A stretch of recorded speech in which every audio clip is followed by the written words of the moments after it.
room where we have Jesse Mendiola, who was just so gracious to take a little bit of time off work to talk with us and to kind of touch base again. Jess, good morning. Hi, Jess. Good morning, Chris. Can you hear me well? We can hear Yes. you well, yeah. So thanks for joining us. Tough act to follow there, the Reverend Tax Director. Jess, so we wanted to bring you on, and I know Sabrina had talked with you, I know last year, to touch on your recovery journey, right, Bree? Yes. Good to see you, Jess. And, and Jess, Good to see you, Bree. I can't see you guys though. Oh, no way. it's okay. You're not missing much. I'll turn on your camera, yeah. My camera is on, but I can see the glass. Your glass. Okay, that's too bad because I shaved today, man. Yeah, there. Okay, good. All right. So, Jess, we wanted to because we know you had told the story of the journey and, the bus, the jail time, the drugs. But when we had talked about doing this interview, I thought it was really interesting because you said, Chris, we spend so much time telling people to get sober, get sober, get sober.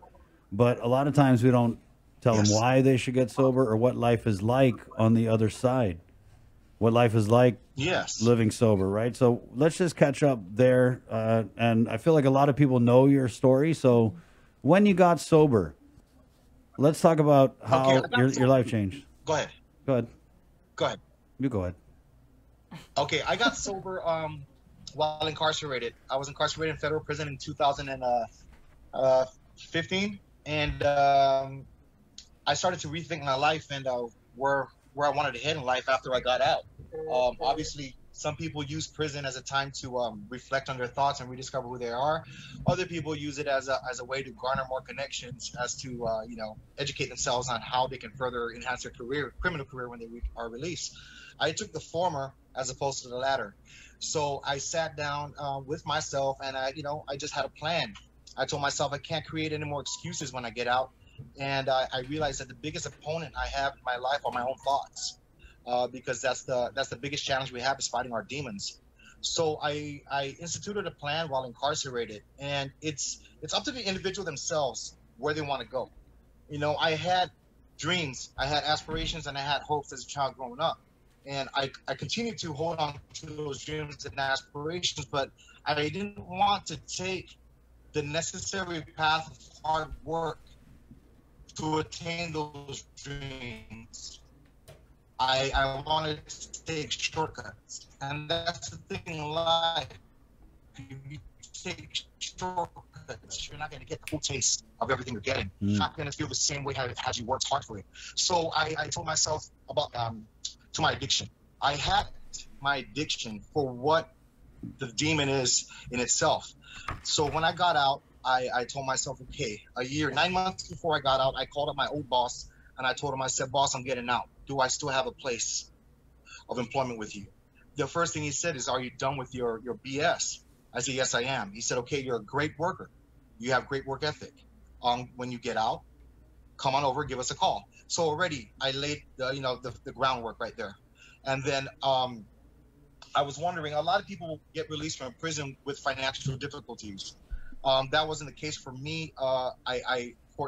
Sadly, my father had passed away, and he left me some life insurance money, which gave me a leg up on my release. So that's where I had a leg up as opposed to other people getting out. Right. But the blessings continued to come throughout my sobriety as long as I stayed true to myself, became very teachable, and continued to be humble. Matter of fact, before this conference call, I just called Miss Val Rages up from the Lighthouse because she's my go-to.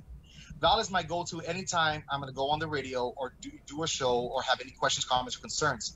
And she always puts me in check. She keeps me level-headed and reminds me of my place.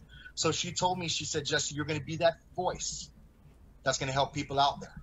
So, the blessings that come with sobriety, a lot of people are lost along the wayward path. And they trying to find their way is often difficult because they're having a hard time letting go. I want to use an analogy. when you're driving a car without power steering, it gets very difficult to steer. You're exerting, an enormous amount of strength just to try and steer that vehicle to stay on course. Life is a lot the same way. You got to be sure to maintain your overall well-being so that when you travel this road in life, you can enjoy the journey. You can enjoy the struggles. You can learn from the pain, and then you can smile through it all. So that's what I did. Since I've been clean and sober the last 4.5 years, my life has quickly turned into so many blessings, and it's difficult for me to say these things without sounding arrogant, but it's how else can I get my blessings out there for people to see that there's so much life after addiction. When I got out, I was single for a year. You have to maintain that isolation so you can learn to love yourself and understand who you are as an individual. If you're early on in your recovery and you cling on to a relationship, you're going to use that relationship as a crutch.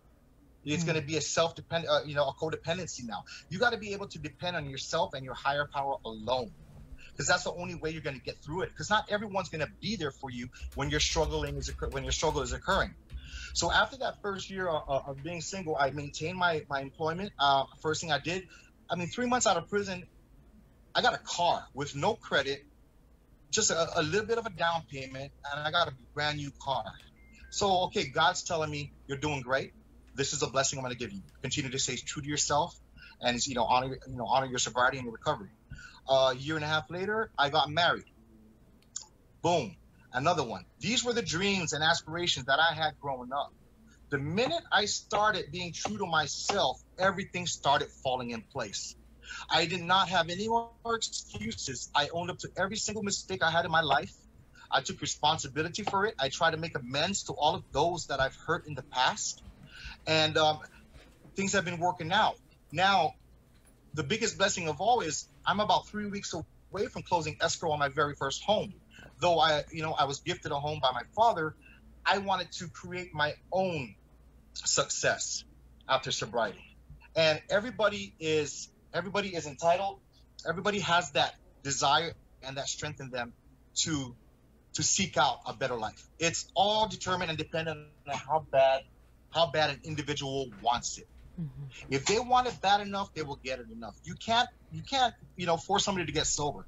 I was in treatment at the Lighthouse for about 3 or 4 times. Every time I went there, I was only kidding myself. They provided me all the tools that were necessary for me to have a successful recovery. The problem with myself was I never opened up that tool bag that they gave me and utilized the tools. But in another sense, what's the point of having the tools if you don't even know what tool to use? So, the beautiful thing is the seeds were planted early on in my recovery.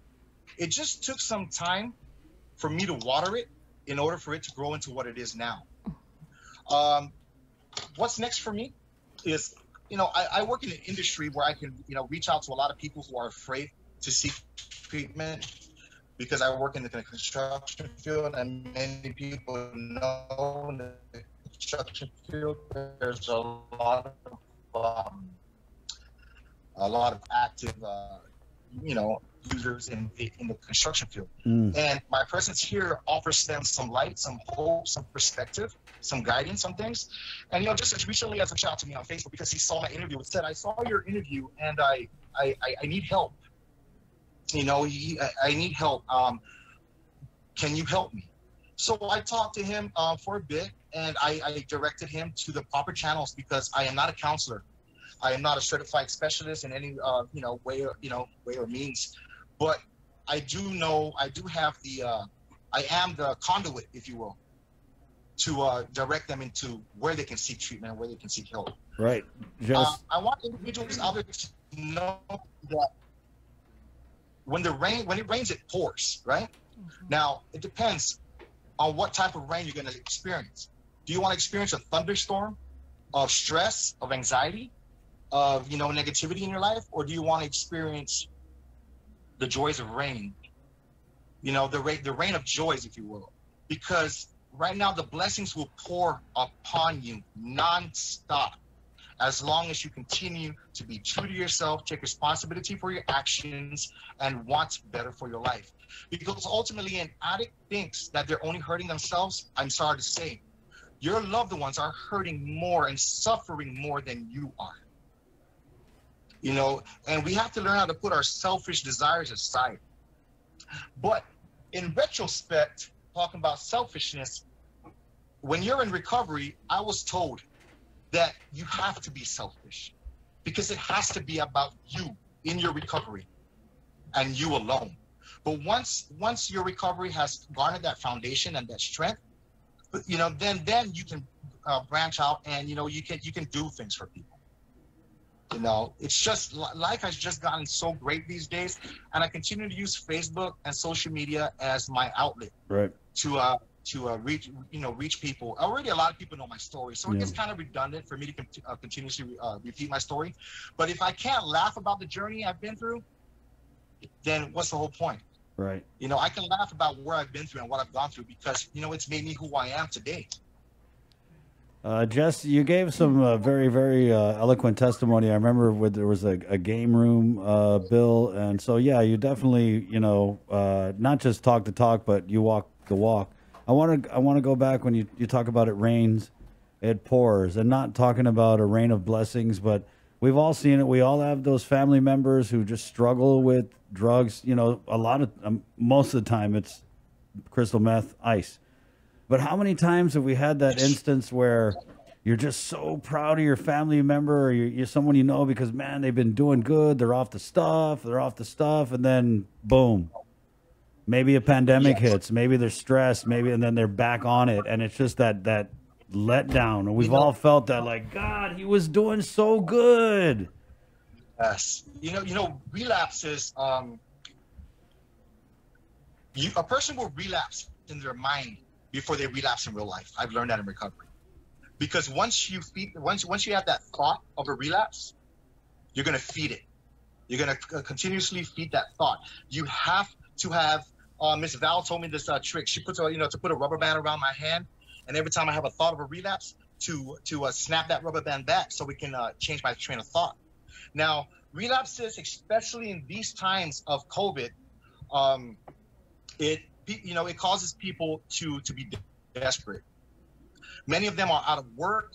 Addicts who found their way out possibly get pulled back in because of the simple need to provide. Now imagine getting everything you have in life, doing things the right way, like getting sober, getting a job, then an unknown force comes in and threatens all of that. It's dampening to one's thoughts, to one's spirit. They place all that hard work and the possibility of losing it all forces them to return to what they know. And that is a life of selling drugs, using drugs because they can't handle the stress.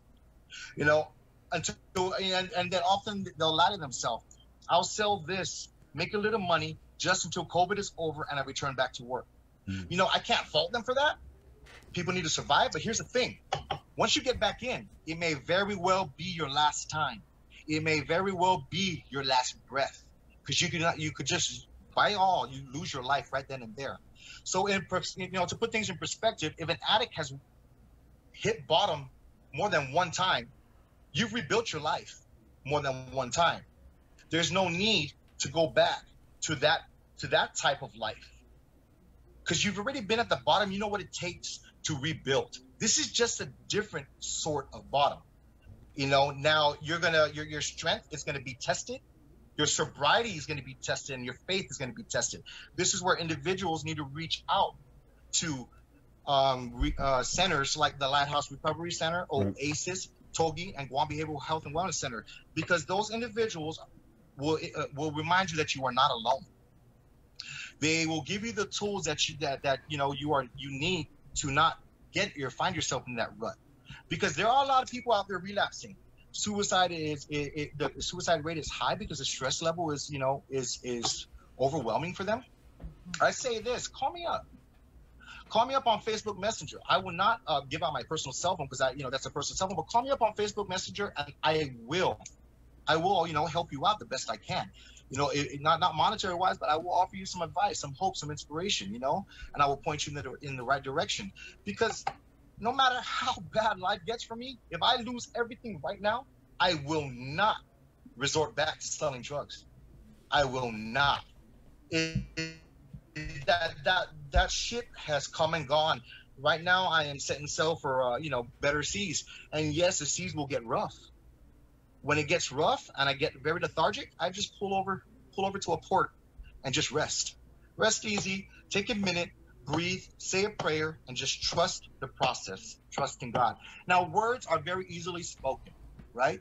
People be like, it's easy to say, but it's hard to do. To me, that's an excuse. You are going to make it hard to do. Get out there and make it happen. Construction industries are currently hiring people right now. There's openings in so many different places. The thing is, a lot of people got to put their pride away. You go from making $3,000 a day to making $150 a day. But here's the thing: you're earning that money. You're not hurting anybody in the process. You're doing things the way life was intended to be. You're earning it. Jess, thank you for the pep talk. I know you had 30. It's 8:30. Yeah, my boss walked in and said, "Oops." Yeah. Walked right back out. So we actually have Val and Athena from Behavioral Health and Wellness. We have Jeremiah, the peer recovery specialist, and Chris, the clinical supervisor for Lighthouse Recovery, coming on in a few minutes, and we'll just carry on the conversation with them. I talked to Jeremiah this morning. I was going to give out the numbers, the Miss Val Rages' phone number, right, and New Beginnings phone number, and Guam Behavioral Health and Wellness Center's phone number. But since they're going to be on right after me, I guess they can reach out. Jeremiah knows me very well. Jeremiah and I used to party back in the day. So to see another fellow brother of mine get out from the darkness of the streets and enjoy basking in the sunlight of happiness and success, it's further proof and testimony that there is life and hope after drugs. There is recovery. Recovery works. Treatment does work.